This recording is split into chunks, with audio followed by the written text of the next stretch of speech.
Hello and welcome to a Monster Mechanics mini episode where we're asking the question, how many ears does a catgirl have? Okay, so if the premise of this question is not obvious, anime catgirls and other sort of animal-eared cartoon characters are depicted as often having like a second set of ears or another set of ears on top of their head. But do they still have the human ears down where the human ears should be is a big question. So do they have 2 ears or 4 ears or some other number is what we're trying to figure out here. I feel like every image I've seen of catgirls, like where their human ears would be are somehow hidden by hair of some kind. Hair or a hat or something like that. Now, my initial response to this is that they should have just one set of ears and they should be animal ears, but they should be down where the human ears go. That's like the boring way to solve this. And it definitely would look weird because cat ears would be like sticking out like Yoda ear style. Like they wouldn't be up the way they should be. So I know that is the least satisfying answer, but I think it is the dull, like obvious, like proper answer. But, so we're just going to get that one out of the way. Okay. So if they just have the catgirl ears, that presents a bunch of like physiological problems. Like if they have the ones up on top, because like I guess there'd just be like a weird smooth patch of skin where the like human ear should be. See the Cats musical.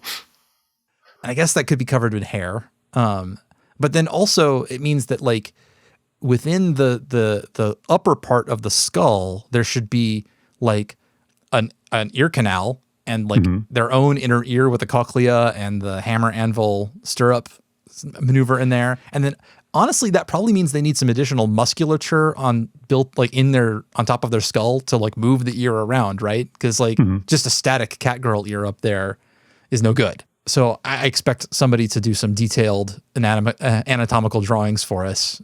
Please send me that if you can like do the cross section, like the skinless version of a catgirl's head with all of the like various muscles described. So just to be clear, what we're asking for is a flayed human head with cat ears. Yeah, absolutely. In the style of those old anatomical drawings they used to do. Yeah. So the anime weeb inside of me does not, I think there's a particular problem with the only has the animal ears version of the catgirl, right? Which is they can't wear glasses.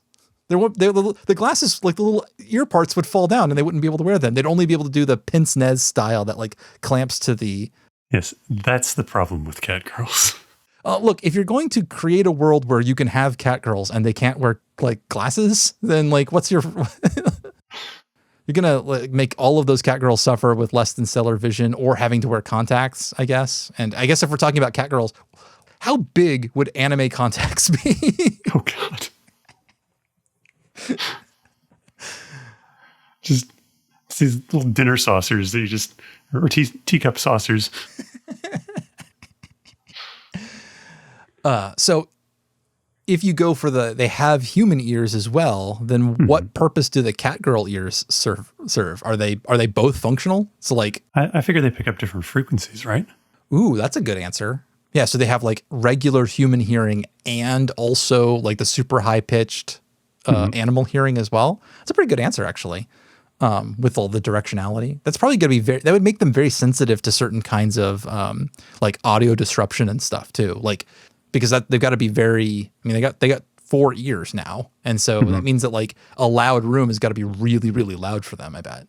Okay. So is the answer 4 or maybe they don't have any ears at all? Like maybe those are just all vestigial.